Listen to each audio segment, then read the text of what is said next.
Hello everyone, welcome to our channel. बहुत से student request किए थे कि सर ये सेंटअप एग्जामिनेशन का क्वेश्चन को सॉल्व कर दीजिए। तो मैंने उनसे वादा किया था कि जैसे ही मैं फ्री होऊंगा, समय मिलने पर इनको सॉल्व कर देंगे। तो आज मैं फ्री हूँ और इनको सॉल्व करने के लिए जा रहा हूँ। ये इंटरमीडिएट सेंटअप एग्जामिनेशन 2022 में जो लिया गया, तो डिफरेंट कॉलेजेज में डिफरेंट टाइम से एग्ज़ाम हुए हैं और बहुत स्टूडेंट इसमें कंफ्यूज हैं कि सर इसका आंसर क्या होगा।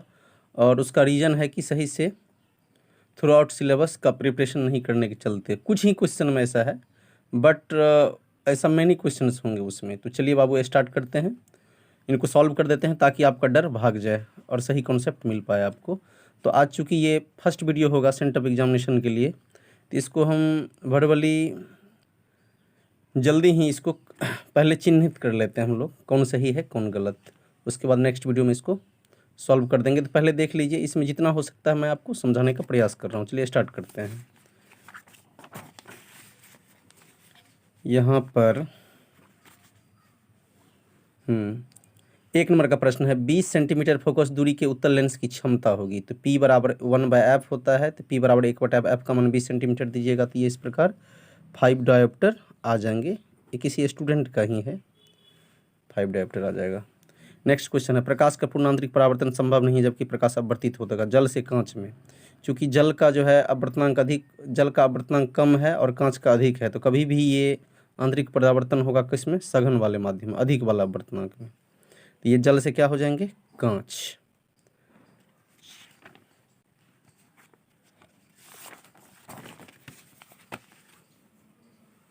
जल से क्या हो गए, कांच।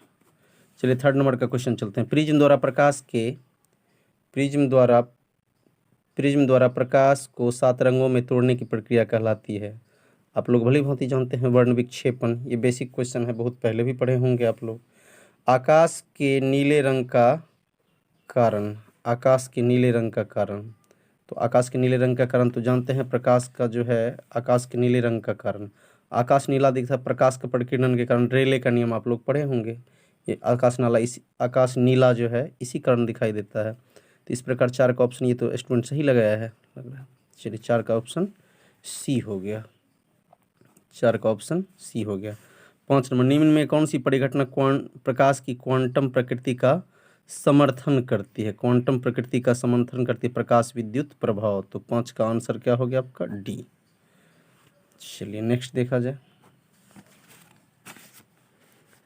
यदि किसी खोखले गोलीय चालक को धनावेशित किया जाए तो उसके अंदर का विभव धनात्मक और समरूप होगा। धनात्मक और क्या होंगे, समरूप होंगे, धनात्मक और समरूप होंगे। नेक्स्ट क्वेश्चन है, खुले विद्युत परिपथ के किसी बिंदु पर मिलने वाली समस्त विद्युत धाराओं का बीजगणितीय योग शून्य होता है। ये तो किरचॉफ्स फर्स्ट लॉ है। किरचॉफ्स कौन सा लॉ है, फर्स्ट लॉ है। साइक्लोट्रॉन में किसी आवेशित कण का आवर्तकाल देख लेते हैं। साइक्लोट्रॉन में किसी आवेशित कण का आवर्तकाल टी तथा महत्तम चाल भी हो। तो एक्चुअली ये क्वेश्चन प्रॉपर सही नहीं है, मैं ही ब्लॉक किया था इसको, क्योंकि साइक्लोट्रॉन में कण का आवर्तकाल चाल और त्रिज्या ऐसे कुछ है, इस पर निर्भर नहीं करते हैं। तो ऑप्शन तो आना ही नहीं चाहिए। यदि ये दे दिया गया है तो ये ऑप्शन आप रखिएगा, चाल बराबर दूरी बट्टे समय पे आधारित करके। चलिए ये 8 तक आपका सॉल्व हो गया। नेक्स्ट बढ़ें। अब यहाँ पे देख लिए, किसी चालक को ई विद्युत क्षेत्र में आरोपित किया जाए तो मुक्त इलेक्ट्रॉन का अनुगमन वेग का मान होगा। सबसे पहले इसमें आप सोच लीजिएगा कि अनुगमन वेग जो है विद्युत क्षेत्र के क्या होते हैं, अपोजिट डायरेक्शन में होते हैं, यानी दोनों विपरीत सदिश हैं। तो एक पॉजिटिव होगा तो दूसरे नेगेटिव। तो इससे क्लियर हो गया कि नेगेटिव वाला आंसर सही होगा, ये आंसर सही होगा या ये सही होगा। आप v बराबर u प्लस 80 पे सॉल्व कीजिएगा तो ये आपका आंसर सही हो जाएगा। तो इस प्रकार ये सही है। तो 9 का आंसर क्या हो गया, ए। आगे बढ़ जाते हैं। 10 नंबर, एक आदर्श एमीटर का प्रतिरोध सभी जानते हैं, शून्य होता है, पढ़े होंगे। चुंबकीय याम्योत्तर तथा भौगोलिक याम्योत्तर के बीच का कोण कहलाता है दिक्पात कोण, सभी को पता है। चलिए नेक्स्ट चलते हैं।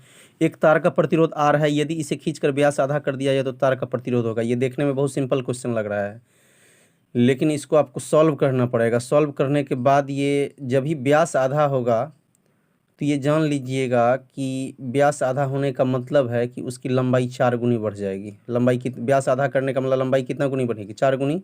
और तार का नया प्रतिरोध होता है n² r, तो 4 का स्क्वायर r, तो ये 16 हो जाएगा, 16 हो जाएगा। संधारित्रों के समांतर संयोजन में जो राशि प्रत्येक संधारित्र के लिए समान रहती है वो है विभवांतर समान रहता है। इलेक्ट्रॉन का विशिष्ट आवेश ये सही बनाया है 1.8 × 10⁻11 कूलम/kg, यानी इसका मतलब होता है E/me। क्या होता है? E/me। इसी का रेशियो निकाला गया है E/me का, तो रेशियो निकालिएगा तो ये आपका आंसर आ जाएगा। चलिए नेक्स्ट क्वेश्चन चलते हैं।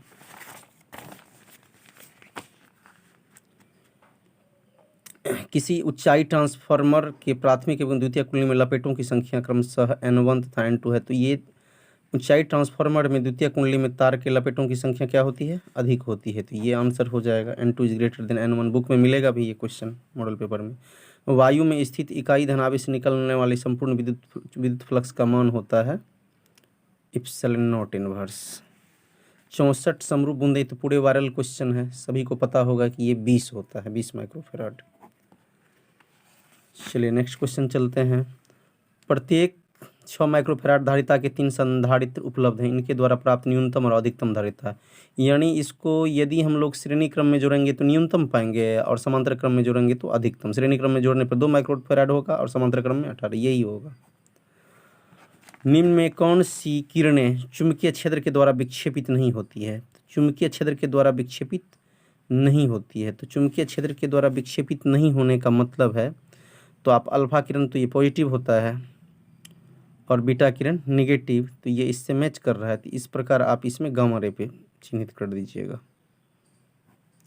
19 का क्या हो जाएगा? Gamma ray. फिर आगे बढ़ते हैं हम लोग। चौक कुंडली का शक्ति गुणांक, शक्ति गुणांक cos फाई को बोलते हैं। किसको बोलते हैं? तो चौक कुंडली का शक्ति गुणांक cos फाई को, शक्ति गुणांक cos फाई, तो cos फाई का मान 90 डिग्री रखने पे cos 90 डिग्री क्या हो जाएगा? 0 हो जाएगा। तो बायो-सेवार्ट का गणितीय सूत्र, तो इसको आप चिन्हित कर लीजिएगा। ये देखिएगा तो बहुत जगह मिला होगा, पढ़ाया गया भी होगा, पढ़ाए हैं। इस प्रकार इसका ये हो जाएगा। आगे बढ़ते हैं। निकेल सभी को पता है लौह चुंबकीय पदार्थ है। स्पीड थोड़ा ले आते हैं। 23 नंबर का प्रश्न ये है, एक उभयतल लेंस के प्रत्येक तल की वक्रता त्रिज्या 20 सेंटीमीटर तथा लेंस के पदार्थ का अपर्तनांक 1.5 है। लेंस की फोकस दूरी क्या होगी? तो 20 सेंटीमीटर होगा। इनको सॉल्व कीजिएगा। एक सूत्र आता है 1/f = n-1 × 1/r1 - 1/r2। इस पे सॉल्व कीजिएगा तो ये आ जाएगा आपका। तो ठीक है, यही फॉर्मूला है आपका। आगे बढ़ते हैं। कांच की एक किरण कांच अपर्तनांक दिया हुआ ऐसे पानी में संचरण करते क्रांतिक कोण का मान, क्रांतिक कोण तो जानते हैं आप लोग, n2 = 1/sin c, उस पर निकालिएगा तो ये निकल जाएगा आपका। इस प्रकार ये आंसर हो जाएगा इनका। चलिए आगे बढ़ते हैं। नेक्स्ट क्वेश्चन की ओर चलते हैं। रचनात्मक व्यतिकरण के लिए इसमें बहुत कन्फ्यूजन होगा और बहुत सॉल्यूशन यूट्यूब पर भी एक्यूरेसी में नहीं दिया गया है। रचनात्मक व्यतिकरण के लिए किसी बिंदु पर पहुंचने वाली 2 किरणों के बीच कलांतर होता है। तो सबसे पहली बात, रचनात्मक कहते हैं संपोषी व्यतिकरण को, तो उसमें cos फाई का मान क्या होता है? 1 होता है। तो इसको सोल्यूशन कीजिएगा तो cos फाई का मान 1 होता है। यहाँ पे मैं लिख देता हूँ, चूँकि cos फाई का मान +1 होता है, तो इसका मतलब सोल्यूशन करने पे फाई का मान क्या आ जाएगा? 0 आ जाएगा। तो कलांतर यानी फाई को कहते हैं, 0 हो जाएगा। एक ही तरंग दैर्घ्य के इलेक्ट्रॉन तथा फोटोन का डैश डैश समान होगा। इसमें आप कंफ्यूज कर जाइएगा, वेग होगा कि ऊर्जा होगा कि कोणीय संवेग। एक्चुअली ये होता है कि संवेग जो होता है, संवेग सीधा जान लीजिए कि लेमडा इक्वल्स होता है h/p। तो इसमें p के चूँकि लेमडा इक्वल है तो p भी सभी के लिए क्या हो जाएंगे? इक्वल ही हो जाएंगे। p क्या हो जाएंगे? इक्वल हो जाएंगे। तो इसलिए ज़्यादा इसमें थिंकिंग ओवर करके संवेग मोमेंटम में दीजिएगा, संवेग होगा इसका। अब नेक्स्ट क्वेश्चन है, जेड परमाणु क्रमांक वाले परमाणु की किसी दी गई कक्षा में इलेक्ट्रॉन की ऊर्जा समानुपाती Z² के, जो जहाँ भी आए। चलिए आगे बढ़ते हैं। 28 नंबर का प्रश्न है, पी प्रकार के अर्धचालक के लिए अशुद्धि तत्व के रूप में प्रयोग किया जाता है। ये त्रिसंयोजी तत्व होते, बोरान हो जाएंगे आपको। ये तो बनाना पड़ेगा आपको। नीचे दिए गए चित्र में ए तथा बी के बीच समतुल्य धारिता होगी, तो इसको पहले किस क्रम में जोड़ लेना है, समांतर क्रम में। तो डायरेक्ट जुड़ जाएगा 3 to 5, 3 + 2 5 हो जाएगा, और उसके बाद इसको 1/5 + 1/4, ये नहीं कि ये आंसर आ जाएगा आपका। नेक्स्ट क्वेश्चन चला जाए। मॉडेम वह युक्ति है जो प्रयुक्त होती है मॉड्यूलेशन तथा विमॉड्यूलेशन के लिए। +10 माइक्रोकूलम और -20 माइक्रोकूलम के दो बिंदु आवेश वायु में परस्पर, ये दिया गया सवाल 40 सेंटीमीटर की दूरी पर स्थित निकाय की विद्युत स्थिति यू बराबर, इसमें सूत्र लगाइएगा ये वाला, यू बराबर 1/4πε0 Q1 Q2/R पे बन जाएगा ये। तो इस पे बनने का अर्थ ये है कि आंसर तो नेगेटिव में आएगा, पहले सोच लीजिएगा। और इस प्रकार ये इसका आंसर इतना आपको सॉल्व करने के बाद आएगा।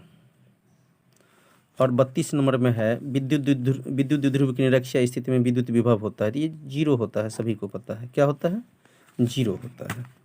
आगे चलते 60 वाट और 40, इसको आप जो है 1/60 + 1/40 कीजिएगा, 24 वाट होगा इसका आंसर। कितना वाट? जो प्रेरणिक प्रतिघात होता है XL बराबर 2πfL होता है। नेक्स्ट क्वेश्चन, एक तार में 1 एम्पीयर धारा प्रवाहित हो रही है, यदि इलेक्ट्रॉन का आवेश दिया गया है तो प्रति सेकंड तार में प्रवाहित इलेक्ट्रॉनों की संख्या, तो I बराबर Q/T होता है। तो I बराबर फार्मूला लगाइएगा NE/T, सभी का वैल्यू रखिएगा, N का वैल्यू निकालना है, N का वैल्यू, तो N का वैल्यू निकालिएगा तो इस प्रकार आपका आंसर ये आ जाएगा, ये आ जाएगा। चुंबकीय क्षेत्र B में M चुंबकीय गुणमान, ये जानते हैं सभी, M×B होता है। अनुचुंबकीय पदार्थ की प्रवृत्ति, अनुचुंबकीय पदार्थ स्थिर होते हैं। क्या होते हैं? स्थिर होते हैं। नेक्स्ट क्वेश्चन को देख लिया जाए। नेक्स्ट, डायनामो के कार्य का सिद्धांत आधारित है, तो डायनामो का कार्य का विद्युत चुंबकीय प्रेरण पर। LR परिपथ का शक्ति गुणांक R/Z होता है cos φ बराबर, तो ये हो जाएगा। प्रत्यावर्ती धारा परिपथ में यदि धारा I एवं वोल्टेज V के बीच कलांतर फाई हो तो धारा का वाटिन घटक कभी भी साइन वाला वाटिन घटक होता है, क्योंकि साइन बराबर जानते हैं लंब बटे क्या होता है, कर्ण होता है, तो लंब ही इसको, तो ये साइन को याद रखना इसमें। अब देख लीजिएगा साइन ही होगा इसमें। तो 40 का इस प्रकार सॉल्व हो गया। नेक्स्ट क्वेश्चन चलते हैं। पृथ्वी के चुंबकीय क्षेत्र BH में यदि किसी चुंबकीय सुई की आवृत्ति n हो तो इसमें रिलेशन मांग रहा है, इसको तो निकालना पड़ेगा आपको बाय फार्मूला, और बाय फार्मूला यदि आप सॉल्व कीजिएगा तो आपको ये मिल जाएंगे, n² समानुपाती चुंबकीय क्षेत्र होगा। आवृत्ति समानुपाती चुंबकीय क्षेत्र के होते हैं।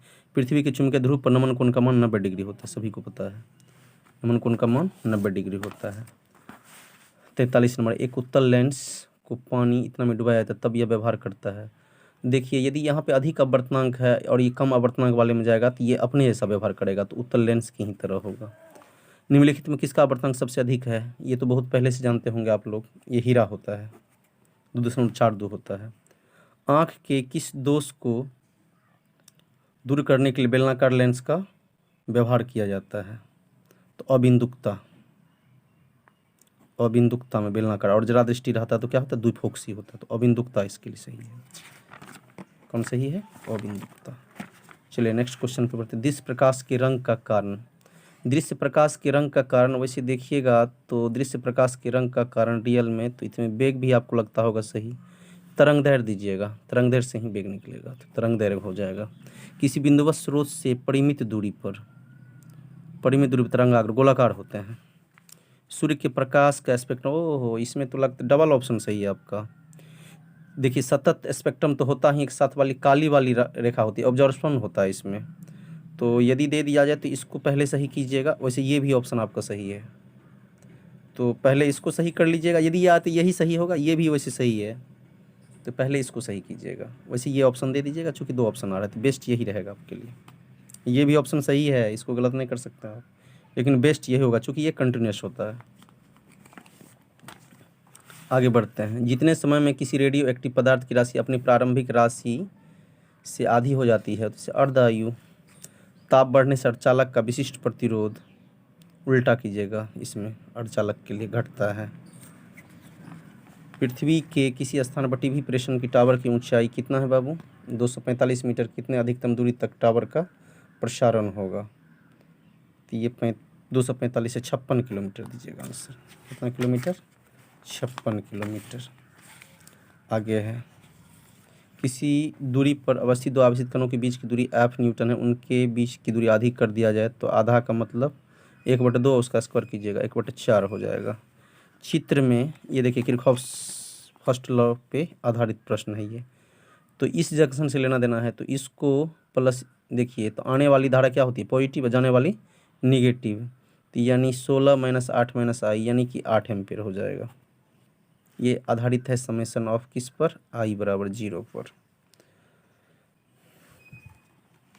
53 हो गया।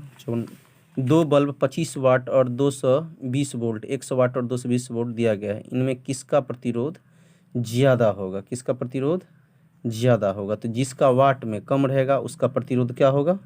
अधिक होगा। तो 25 वाट वाले का प्रतिरोध अधिक होगा। सेल का विद्युत वाहक बल मापा जाता है। सेल का विद्युत वाहक बल पोटेंशियोमीटर देंगे। विभवमापी द्वारा विद्युत वाहक बल और विभवांतर दोनों मापा जाता है। धातु का परावर्तनांक पढ़े होंगे, अनंत होता है। फिर आगे चलते हैं, धातु का परावर्तनांक अनंत। यांत्रिक ऊर्जा को विद्युत ऊर्जा में बदलने वाली यंत्र को कहते हैं, ये डायनेमो कहते हैं। क्योंकि डायनेमो को ही आप जनरेटर बोलते हैं, जनित्र बोलते हैं। तो चूँकि यही जो है मैकेनिकल एनर्जी को क्या करते हैं? इलेक्ट्रिकल एनर्जी में कन्वर्ट करते हैं, जबकि मोटर उल्टा होता है। ये करते क्या हैं? मोटर इलेक्ट्रिकल एनर्जी को मैकेनिकल एनर्जी में कन्वर्ट करते हैं। इसमें बहुत कंफ्यूज कर जाता है। डायनेमो दीजिएगा। डायनेमो को ही क्या बोलते हैं? जनरेटर, स्थिर विद्युत जनित्र, या जनित्र बोलिए, डायनेमो को जनित्र बोलते हैं। जब हम किसी वस्तु को देखते हैं तो रेटिना पर बनने वाला प्रतिबिंब होता है काल्पनिक एवं उल्टा। विनाशी व्यतिकरण में पथांतर होता है 2n + 1 × λ/2। उसके बाद ये तो वायरल क्वेश्चन है, इलेक्ट्रॉन वोल्ट, ये सभी को पता है, ऊर्जा होते हैं इसमें। इलेक्ट्रॉन वोल्ट क्या होते हैं? ऊर्जा होते हैं। कन्वर्सन कीजिएगा, जूल में आ जाएगा। हाइड्रोजन स्पेक्ट्रम की कौन सी श्रेणी दृश्य भाग में पड़ती है? दृश्य भाग में पड़ने वाली श्रेणी बामर श्रेणी दीजिएगा। निम्नलिखित में किसकी वेदन क्षमता महत्तम होती है? तो गामा रेज की। किसकी? गामा रेज की। वैसे बहुत आपको एक्सरे भी बोलेंगे, लेकिन गामा रेज आप दीजिएगा क्योंकि ये ज़्यादा आगे निकलता है।